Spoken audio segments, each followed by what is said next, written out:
Good morning, everyone. Welcome to my channel Accounts Uncomplicated by Sharad Gaur. बच्चास goodwill को मैंने thoroughly एक लेक्चर में कवर किया, बट आजकल कुछ टीचर्स ट्रिकी सवाल गुडविल को लेकर बना रहे हैं, जिनमें एक बहुत ही पॉपुलर सवाल है। Is it clear? और ये जब भी आएगा बच्चा, ये पूरे 6 मार्क्स का आ जाएगा और ये पूरा एडमिशन का काम आपका कर सकता है। तो मैं बेटा आज वैल्यूएशन ऑफ गुडविल प्लस में एडमिशन चैप्टर को आज कैरी फॉरवर्ड करूंगा। ठीक है ना बच्चा? चलिए एक सवाल करते हैं गुडविल का।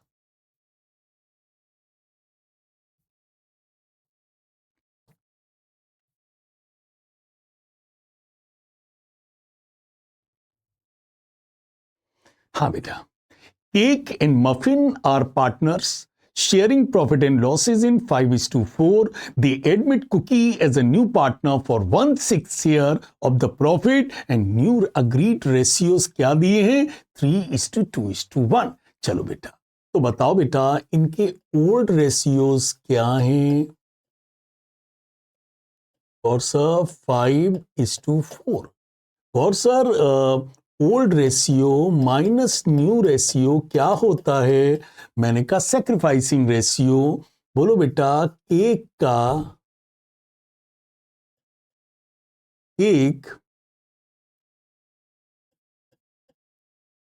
और मफिन के ओल्ड रेशियोज क्या थे? 5/9 और 4/9। और बेटा इनके नए रेशियोज क्या तय हुए हैं? 3:2:1, दैट इज 3/6, 2/6 और 1/6। और नए पार्टनर का नाम है कुकी। ओके, चलिए बेटा नेक करके देखते हैं। तो LCM 18 आ रहा है, दिस इज 2 and 5 10 है, और बेटा ये आ रहा है 9। इन्होंने कितना सेक्रीफाइस किया है? 1/18। कितना? 1/18। ये बेटा 9, दिस इज 2 and 8 आ रहा है, एंड बेटा 3 and 2 6 आ रहा है। इन्होंने भी बेटा 2/18 किया है। इस तरीके से सैक्रिफाइसिंग रेशियो बच्चा कितना आ रहा है? 1:2। मतलब गुडविल जब भी बटेगी वो किस रेशियो में बटेगी? That is sacrificing ratio, and that is 1:2। ठीक गॉड सर? ओके।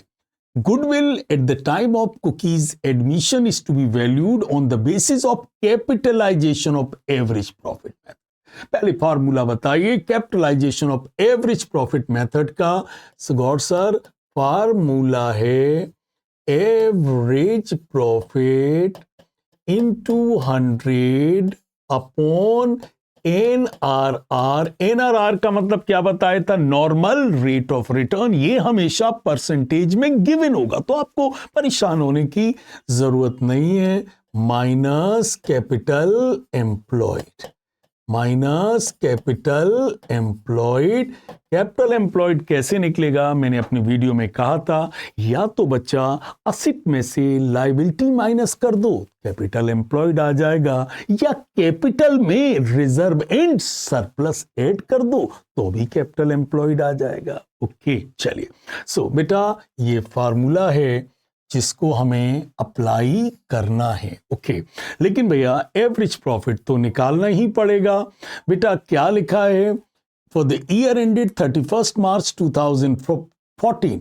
बताओ बेटा 13-14 में कितना प्रॉफिट दिया है? 39,000 प्रॉफिट दिया है, including N abnormal loss of 9,000। आप जानते हैं हम लोग एबनॉर्मल लॉस को क्या कर देते हैं? Add in order to make the profit normal. Okay, abnormal loss add कर दिए। अगला साल है बेटा 14-15।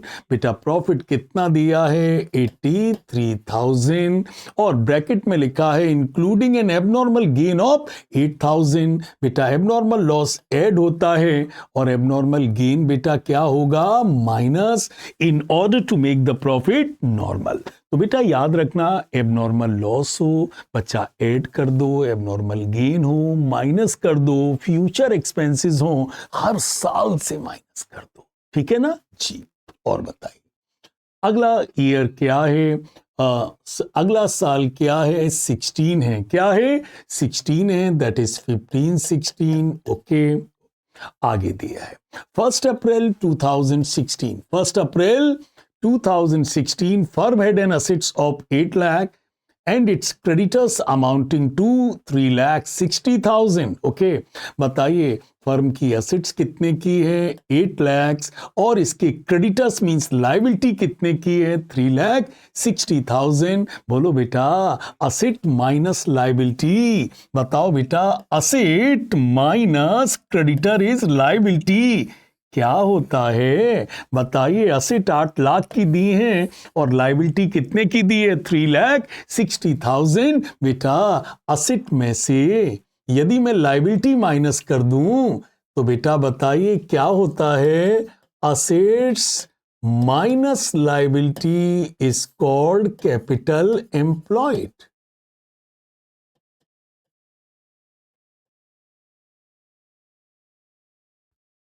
तो बताइए असेट्स कितने की हैं? और सर असेट्स 8 लाख की है और क्रेडिटर्स कितने के हैं? 3,60,000। असेट्स 8 लाख की है और क्रेडिटर्स हैं 3,60,000। तो बताइए कैपिटल एम्प्लॉयड कितना आ गया? 4,40,000। और सर कोई और भी तरीका है? हाँ बेटा, एक और भी तरीका है। और वो तरीका क्या है? यदि आप कैपिटल में क्या ऐड कर दे? Reserve and surplus. तो बच्चा capital plus reserve and surplus को भी हम लोग क्या कहते हैं? Capital employed. जैसे देखना क्या लिखा है, firm had a reserve. Firm के पास रिजर्व कितना है? 40,000 और कैपिटल कितनी दी है? 4 लाख। तो बताइए कैपिटल में रिजर्व ऐड कर दूं तब भी कैपिटल एम्प्लॉयड कितना आ रहा है? 4,40,000। मतलब इस क्वेश्चन में कैपिटल एम्प्लॉयड कितना है? 4,40,000। दो तरीके से निकल सकता है, असेट में से लायबिलिटी माइनस कर दो या कैपिटल में कैपिटल के बच्चे कौन होते हैं? एक बच्चा रिजर्व है और एक बच्चा सरप्लस है। हम और हमारे दो, हम मींस कैपिटल और हमारे दो मींस रिजर्व एंड सरप्लस। हम और हमारे दो मिला दो, उसको भी कैपिटल एम्प्लॉयड कहते हैं। तो कितना आ रहा है? 4,40,000। ओके,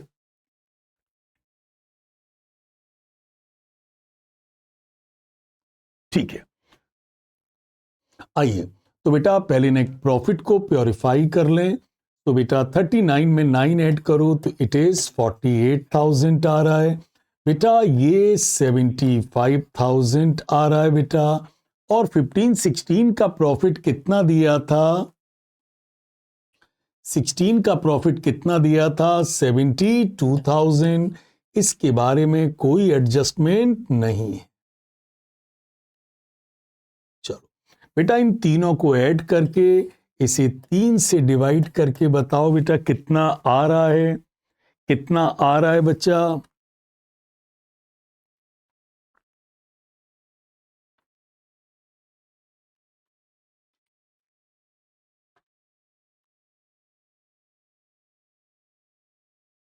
वन लैख 95,000 को डिवाइड किससे कर दो? 3 से। तो आ रहा है बेटा कितना? 65,000। सो एवरेज प्रॉफिट इज 65,000 आ गया। मल्टीप्लाई किससे कर दो? 100। NRR normal rate of return कहीं परसेंटेज में चमक रहा होगा। देखो बच्चा, कहीं कोई चीज परसेंटेज में दिख रही है? हाँ गौर सर, दिख रही है। देखो ये 13% दिख रहा है। देखो क्या लिखा है? नॉर्मल रेट ऑफ रिटर्न कितना है? 13%। ओके, सो 13 से क्या कर दो? डिवाइड। तो बेटा बताइए 65,000 इंटू 100 डिवाइडेड बाई 13 कितना हो रहा है? 5 लाख। 5 लाख में से 440 माइनस कर दो। गुडविल कितनी आ गई? 60,000। कुकी कितने शेयर के लिए एडमिशन ले रहे हैं? 16 शेयर के लिए। तो how much goodwill Cookie is suppose to bring? Is suppose to bring 10,000। 10,000। Okay, अब बताइए क्या लिखा है सवाल में? लिखा है कुकी कैपिटल तो ला रहे हैं but unable to bring in cash for his share of goodwill. भैया कुकी कह रहे हैं हम कैपिटल के तो 2 लाख रुपए ले आएंगे बट जो इन्हें गुडविल का 10,000 लाना है, he expressed his inability to bring his share of goodwill in cash. तो क्या एंट्री होगी? आइए बच्चा, कैपिटल ला रहे हैं ना बेटा, चलो उसकी एंट्री बताओ, क्या बनाओगे? Bank account debit to cookies capital account. Okay, और कुकी क्या नहीं ला पा रहा है? सर गुडविल के 10,000 नहीं ला पा रहा है तो क्या करें? Should he be exonerated? Should he be exempted? क्या उसे माफ कर दें? क्या उसको छोड़ दें? नहीं, कुकी को पैसे तो देने पड़ेंगे। देने वाला डेबिट और पाने वाला क्रेडिट। पैसे कौन? अब तो बताइए, जब वो घर से नहीं ला पा रहा है तो कुकी अपने कहां से पैसा देगा? Cookie will pay the money from his current account to Cake और मफिन की कैपिटल में। सो 10,000 को बांट दो किस रेशियो में? सैक्रिफाइसिंग रेशियो में। और बच्चा अपना सैक्रिफाइसिंग रेशियो क्या आया था? It was 1:2. It was 1:2.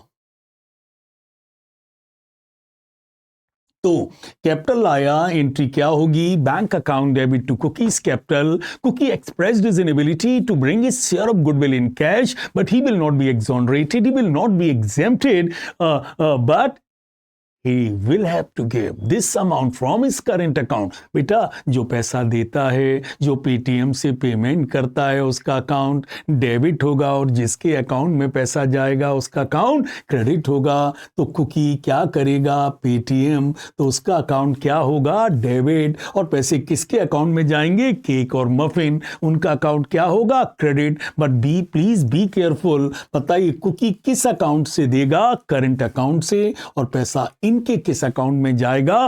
Capital account में जाएगा। ओके, और 10,000 रुपए ये लोग किस रेशियो में बांटेंगे? 1:3। बांट लो बेटा, कितना आएगा? 10,000 इंटू 1:3 का मतलब 1/3।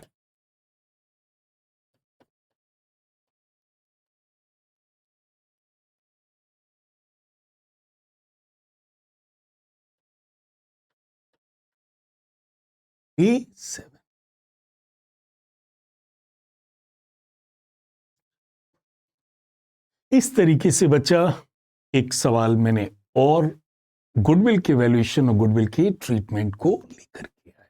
क्योंकि बेटा जब पार्टनरशिप एडमिशन का क्वेश्चन आता है, जिस बच्चे ने गुडविल का ट्रीटमेंट या गुडविल का वैल्यूएशन और कैपिटल एडजस्टमेंट को हैंडल कर लिया, और कुछ तो बोर्ड में होता ही नहीं है।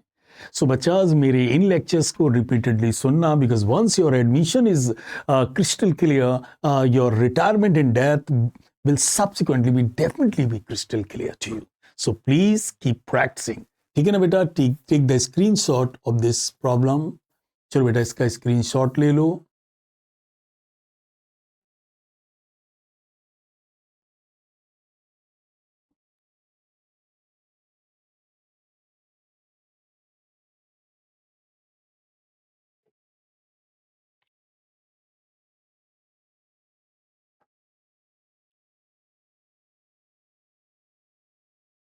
प्रिंटेड सॉल्यूशन चाहिए तो लो बेटा, ये ले लो।